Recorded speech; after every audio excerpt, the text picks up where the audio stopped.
آواز کا مسئلہ کہ عورت کی آواز بھی چھپانے کی چیز ہے یا نہیں، اس کے بارے میں بھی اختلاف ہے۔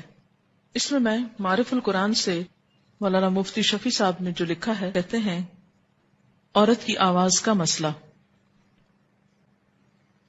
کیا عورت کی آواز فی نفس ہی سطر میں داخل ہے، یعنی اس کو بھی چھپانا چاہیے، اور غیر محرم کو آواز سنانا جائز ہے، یعنی عورت کا کسی مرد سے بات کرنا یا عورت کی آواز سننا، یہ آپ نے عام طور پر یہ بحث سنی ہوگی۔ لکھتے ہیں کہ اس معاملے میں حضرات ائمہ کا اختلاف ہے۔ امام شافعی کی کتب میں عورت کی آواز کو سطر میں داخل نہیں کیا گیا۔ حنفیہ کے نزدیک بھی مختلف اقوال ہیں، لیکن حدیث سے ثابت ہے کہ ازواج مطہرات نزول حجاب کے بعد بھی پس پردہ غیر محارم سے بات کرتی تھیں۔ اس مجموعہ سے راجح اور صحیح بات یہ معلوم ہوتی ہے کہ جس موقع اور جس محل میں عورت کی آواز سے فتنہ پیدا ہونے کا خطرہ ہو وہاں ممنوع ہے، جہاں یہ نہ ہو جائز ہے۔ احتیاط اسی میں ہے کہ بلا ضرورت عورتیں پس پردہ بھی غیر محرموں سے گفتگو نہ کریں، اور یہ بہت معتدل رائے انہوں نے لکھی ہے۔ عام طور پر جب جیسے کیسٹ ریکارڈنگ اور اس کو سنوانے کا مسئلہ آتا ہے تو آپ نے دیکھا ہوگا کہ مذہبی طبقے میں اس کے بارے میں بہت ری ایکشن ہے، عورت کی آواز کیوں ریکارڈ کی جا رہی ہے، کیوں سنائی جاتی ہے۔ تو میں نے اسی لیے اس تفسیر کا حوالہ آپ کو دیا ہے، اور اس میں انہوں نے دونوں باتیں لکھ دی ہیں کہ جہاں فتنہ ہو، اور فتنہ عموماً کس آواز پر ہوتا ہے، جیسے گایا گیا ہو نا، کچھ گانا گایا جا رہا ہے یا ایسے الفاظ بولے جا رہے ہیں کہ جس میں دوسرے کو اپنی طرف مائل کیا جا رہا ہے، یعنی اپنی ذات کی طرف۔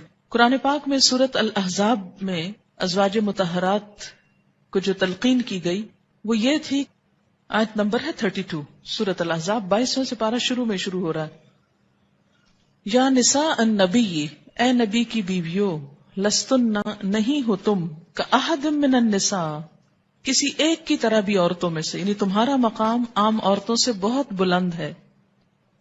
ان اتقیتن، اگر تم نے تقوی اختیار کیا تو اس تقوی کا تقاضا کیا ہے؟ فلا تخضعن بالقول، کہ تم نہ خضوع یعنی نہ نرمی سے بات کرو،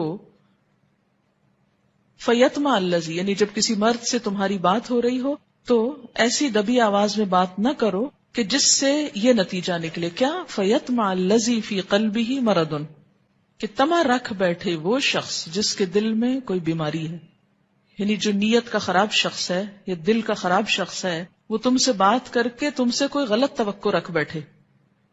تو اس میں خاص طور پر اس گفتگو کا ذکر ہے جو براہ راست ایک عورت اور مرد کے درمیان ہو رہی ہو، کہ ایسی گفتگو نہ کی جائے کہ جس میں دوسرا کوئی امید لگا کے بیٹھ جائے کہ یہ خاتون مجھ پر بہت مہربان ہیں اور ان سے میں جو چاہے تقاضا کر سکتا ہوں، یعنی غلط تقاضے کی بات ہے۔ ایک تو عام روزمرہ زندگی کی ضروریات ہے وہ نہیں، یعنی اس غلط بات کی طرف اشارہ جا رہا ہے۔ اور یہ نہیں کہا کہ بات ہی نہ کرو یا آواز تمہاری کوئی نہ سنے، یہ نہیں کہا گیا۔ کیا کہا؟ وَقُلْنَا، اور کہو، کیا کہو؟ قولاً، بات، کون سی؟ معروفہ، معروف۔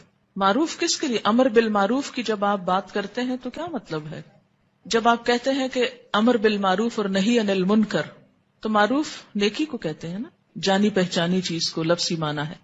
تو اس سے کیا پتہ چلتا ہے کہ نیکی کی کوئی بات جب انسان، جیسے کوئی دین کی بات ہے، قرآن کی بات ہے، تعلیم کی بات ہے، اگر وہ سکھا رہا ہے اور سیکھنے والوں میں عورتیں بھی ہیں، اور اگر براہ راست نہیں انڈائریکٹلی مردوں تک بھی وہ آواز پہنچتی ہے تو قلنا قولا معروفا میں آتی ہے وہ چیز، ٹھیک ہے۔ اور اس میں یہ نہیں کہا گیا کہ چیخ چلا کے بات کرو یا کھردرے لہجے میں بات کرو، یہ نہیں بات کہی جا رہی۔ بات یہ ہے کہ وہ بات نہ کرو جس سے دوسرا غلط مطلب نکال لے، غلط مطلب لے کر غلط توقع رکھ بیٹھے۔